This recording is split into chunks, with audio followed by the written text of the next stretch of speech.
Dukungan Presiden Jokowi merupakan berupa penggelontoran dan pengalokasian sejumlah dana dengan tujuan pemenangan paslon 02 bisa dikualifikasi sebagai pork barrel politics. Tindakan Presiden Joko Widodo itu dapat dikualifikasi sebagai penyimpangan dana insentif negara untuk publik yang digunakan sebagai transaksi politik pemilu dan ditujukan untuk mempengaruhi pemilih.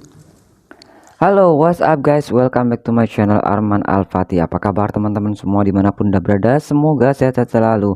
Oke teman-teman ya, masih seputaran Pilpres 2024 nih teman-teman, yang mana sudah masuk ke ranah MK, yang mana kemarin Paslon 01 sudah melayangkan gugatan tuntutan hasil Pilpres 2024 ke Mahkamah Konstitusi. Dan hari ini nih teman-teman ya, tepatnya tanggal 27 Maret 2024, sidang sengketa Pilpres digelar. Seperti apa dan apa saja tuntutan yang dilayangkan kepada Paslon 02 dari Paslon 01, kita cek bersama videonya. Di sini ada video dari kuasa hukum Anies Baswedan ya teman-teman. Check it out. Indonesia sebagai negara hukum mengandung pengertian bahwa pelaksanaan kekuasaan pemerintahan negara didasarkan pada hukum dan konstitusi serta menjunjung hak asasi manusia. Peristiwa, fakta dan bukti-bukti pada poin 9 sampai 13 di atas hadir secara faktual, intensif, terkendali dan terorganisir, nyaris tanpa jeda di dalam proses penyelenggaraan pemilu di 2024. Keseluruhan problema yang terjadi dalam setiap proses penyelenggaraan pemilu 2024 ini tersaji dan dihadirkan di hadapan yang mulia Majelis Hakim Konstitusi sesuai permohonan perselisihan hasil pemilihan umum yang kami ajukan. Setiap hakim konstitusi secara pribadi dan masing-masing mempunyai tanggung jawab, bukan alang-kepalang, megah dan agung yang kelak dipastikan akan direkam pada catatan dalam cetak biru jejak digital sejarah dan peradaban bangsa. Pada persidangan Mahkamah atas kasus PHPU Pilpres, publik akan menilai dan meyakini apakah Mahkamah sebagai pengawal konstitusi akan memeriksa dan memutus perkara dengan memperhatikan secara sungguh-sungguh unsur paling substantif dalam proses pemilihan umum, yaitu berupa ditegakkannya azas dan prinsip di dalam proses election dan hasil suara Pilpres yang dipengaruhi oleh proses penyelenggaraan Pilpres yang mengabaikan azas dan prinsip pemilu, maka dipastikan akan memproduksi hasil kecurangan. Result never betrayed its process. Kecurangan dan pelanggaran pemilu yang melibatkan penyelenggara negara dan penyelenggara pemilu sangat berpengaruh terhadap perolehan suara dan rekapitulasi penghitungan suara bagi masing-masing pasangan calon. Karena itu, Mahkamah Konstitusi memiliki kewenangan untuk memutus ex aequo et bono yang diartikan sebagai permohonan kepada hakim untuk menjatuhkan putusan prosedural atau procedural justice, memasung dan mengesampingkan keadilan substantif justice. Karena fakta-fakta hukum telah nyata merupakan pelanggaran konstitusi, khususnya pasal 22E ayat 1 Undang-Undang 1945 yang mengharuskan pemilu dilakukan secara demokratis dan tidak melanggar azas-azas pemilihan umum yang bersifat langsung, umum, bebas dan rahasia, jujur dan adil. Satu prinsip hukum dan keadilan yang dianut secara universal menyatakan bahwa tidak seorang pun boleh diuntungkan oleh penyimpangan dan pelanggaran yang dilakukannya sendiri, dan tidak seorang pun boleh dirugikan oleh penyimpangan dan pelanggaran yang dilakukan oleh orang lain. Itulah tadi ya teman-teman ya, yang mana ada beberapa tuntutan yang nanti yang akan dilayangkan kepada MK nih teman-teman. Ini adalah pembacaan peraturan-peraturan kepada MK nih sebenarnya ya, awalnya seperti itu, dan nanti akan diteruskan dilanjutkan untuk pembacaan tuntutan pemilu curang ya di Pilpres 2024. Kita lanjut nih teman-teman ya. Dengan demikian, tidak satu pun pasangan calon pemilihan presiden yang boleh diuntungkan dalam perolehan suara. Akibat terjadinya pelanggaran konstitusi dan prinsip keadilan dalam penyelenggaraan pemilihan presiden, Mahkamah perlu menciptakan terobosan guna memajukan demokrasi dan melepaskan diri dari kebiasaan praktik pelanggaran terukur seperti perkara Akuo. Sejak putusan Mahkamah nomor 55 PUU 17/2019 tanggal 26 Februari 2020, khususnya subparagraf 3.15.1 yang diambil alih sebagai pertimbangan hukum dalam putusan Mahkamah nomor 85 PUU 20/2022 tanggal 29 September 2022 pada subparagraf 3.19 halaman 39-40, Mahkamah menegaskan berdasarkan pertimbangan hukum tersebut dengan menggunakan original intent perubahan Undang-Undang 1945, Mahkamah telah menegaskan bahwa tidak terdapat lagi perbedaan rezim pemilihan. Selanjutnya pada subparagraf 3.19 putusan nomor 85 PUU 20/2022 tanggal 29 Desember 2022 halaman 40, Mahkamah menegaskan menimbang bahwa tafsir atas Undang-Undang 45 yang tidak lagi membedakan antara pemilihan umum nasional dengan pemilihan kepala daerah secara sistematis berakibat pula pada perubahan penafsiran atas kewenangan Mahkamah Konstitusi yang diatur dalam pasal 24C ayat 1 Undang-Undang Dasar 1945. Pasal 24C Undang-Undang Dasar 1945 menyatakan bahwa Mahkamah Konstitusi berwenang mengadili pada tingkat pertama dan terakhir yang putusannya bersifat final untuk salah satunya memutus perselisihan tentang hasil pemilihan umum. Selanjutnya makna konstitusional yang demikian diturunkan dalam berbagai undang-undang yang terkait dengan kewenangan Mahkamah Konstitusi, terutama undang-undang kekuasaan kehakiman. Norma demikian pada akhirnya harus dipahami bahwa perkara perselisihan hasil pemilihan umum yang diadili oleh Mahkamah terdiri dari pemilu untuk memilih presiden dan wakil presiden, memilih anggota DPR, memilih anggota DPD, memilih anggota DPRD baik provinsi, kabupaten maupun kota, serta memilih kepala daerah provinsi, kabupaten maupun kota. Izin dilanjutkan Yang Mulia.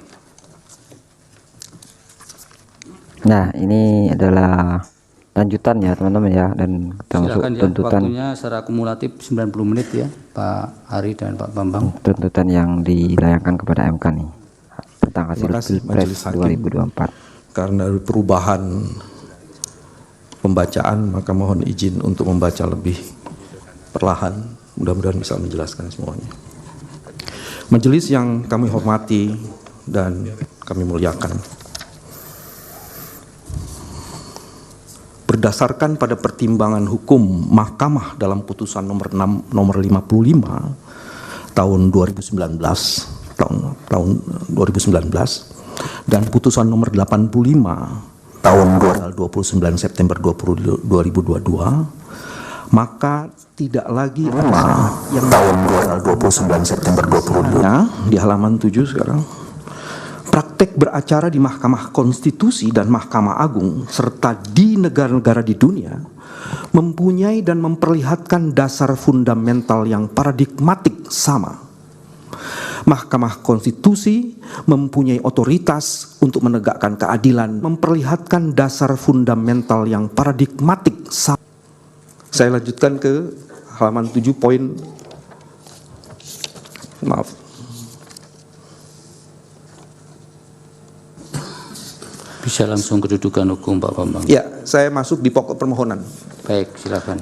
Kedudukan hukum dan bagian lainnya sudah ya, dianggap, tenggang waktu permohonan sudah dianggap dibacakan. Alasan permohonan pembatalan hasil pemilihan disampaikan atas dasar terjadinya rangkaian pelanggaran terukur dan pelanggaran-pelanggaran yang secara ada banyak pelanggaran-pelanggaran nih kayaknya teman-teman ya, pasangan katanya calon sih. 02. Namun sebaliknya merugikan pemohon. Hasil pemilu berdasarkan rekapitulasi yang ditetapkan oleh KPU melalui SK KPU dikemukakan urutan perolehan suara. Tidak kami bacakan. Hasil perhitungan suara untuk 02 di atas diperoleh dengan cara yang melanggar azas pemilu dan prinsip penyelenggaraan pemilu bebas, jujur, dan adil. 3 azas itu dilanggar secara serius oleh mesin kekuasaan. Wow, mulai dari mesin ya. pelibatan lembaga kepresidenan, dukungan Presiden Joko Widodo, melanggar azas pemilu dan prinsip penyelenggaraan pemilu bebas, jujur, dan adil.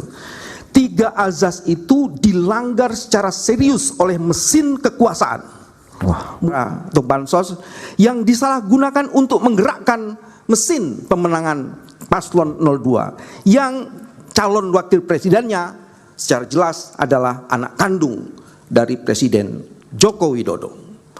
Fakta hukum bahwa dukungan Presiden Joko Widodo dapat dimaknai sebagai manifestasi dari sikap dan perilaku patronasi yang mensugesti peran para menteri di kabinetnya untuk memberikan dukungan terbuka dan disebagi secara intensif di dalam kampanye untuk mendukung putranya sebagai calon wakil presiden.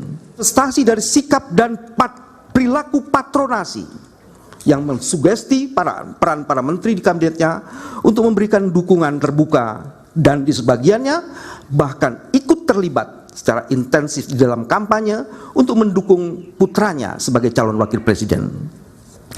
Patronasi presiden tersebut mensugesti menteri kabinet dan menggerakkan dan mengaitkan program-program kementerian yang ditujukan untuk menarik dukungan dari pemilih agar memilih pasangan calon presiden dan wakil presiden di mana anaknya presiden menjadi calon wakil presiden. Dan tindakan di atas adalah pelanggaran atas pemilu dan prinsip penyelenggaraan pemilu. Kesemuanya dapat dikualifikasi dan dikategori sebagai election fraud, tindak kecurangan dan pelanggaran pemilu. Dukungan. Wow, itu ya yang jadi alasan tadi tentang layangan atau tuntutan dari kuasa hukum Anies Baswedan. Ini ada beberapa tuntutan nih teman-teman ya. Jadi kita dengarkan dulu. Presiden Jokowi merupakan berupa penggelontoran dan pengalokasian sejumlah dana dengan tujuan pemenangan paslon 02 bisa dikualifikasi sebagai barrel politics. Tindakan Presiden Joko Widodo itu dapat dikualifikasi sebagai penyimpangan dana insentif negara untuk publik yang digunakan sebagai transaksi politik pemilu dan ditujukan untuk mempengaruhi pemilih. Tindakan tidak netral Presiden Joko Widodo telah terbukti menguntungkan calon tertentu dengan melonjaknya suara paslon 02 secara drastis setelah melalui operasi pengerahan sumber daya negara. Sebelum Agustus 2023, Prabowo Subianto menurut survei berkisar di angka 24,6% Oktober 2023. Di saat dipasangkan dengan putar Presiden Joko Widodo, suara pasangan tersebut melejit sampai di angka 51,8% pada bulan Februari 2024 sebelum pemungutan suara. Dengan menyandingkan survei, ada di capture, dengan menyandingkan survei antara sebelum dan sesudah adanya intervensi kekuasaan, terdapat kenaikan tidak wajar sebesar 34%. Tidak wajar ya kenaikannya. Hanya dalam kurun waktu 5 bulan terhitung. Oke, itulah tadi ya teman-teman ya.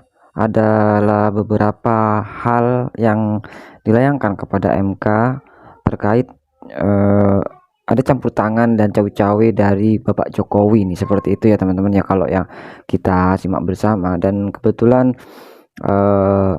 semakin tingginya elektabilitas Bapak Prabowo yang jadi permasalahan ketika ada Gibran di situ, seperti itu. Dan juga tadi disinggung tentang bansos nih teman-teman ya. Jadi kita tidak tahu seperti apa nanti besok nih teman-teman, kita akan melihat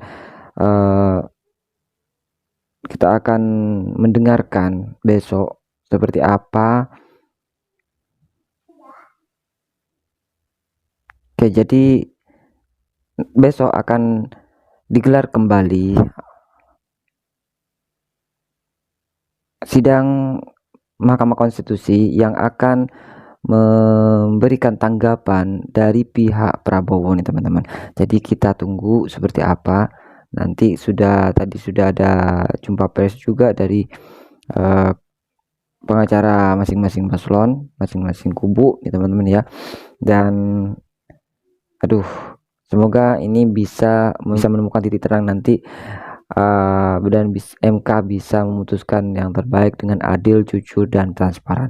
Oke teman-teman, terima kasih sudah mengikuti Arman Al-Fatih. Kita ketemu lagi di video selanjutnya, tentunya dengan lika-liku dan Mikbah Sorbi Pilpres 2024. Sampai jumpa. Assalamualaikum warahmatullahi wabarakatuh.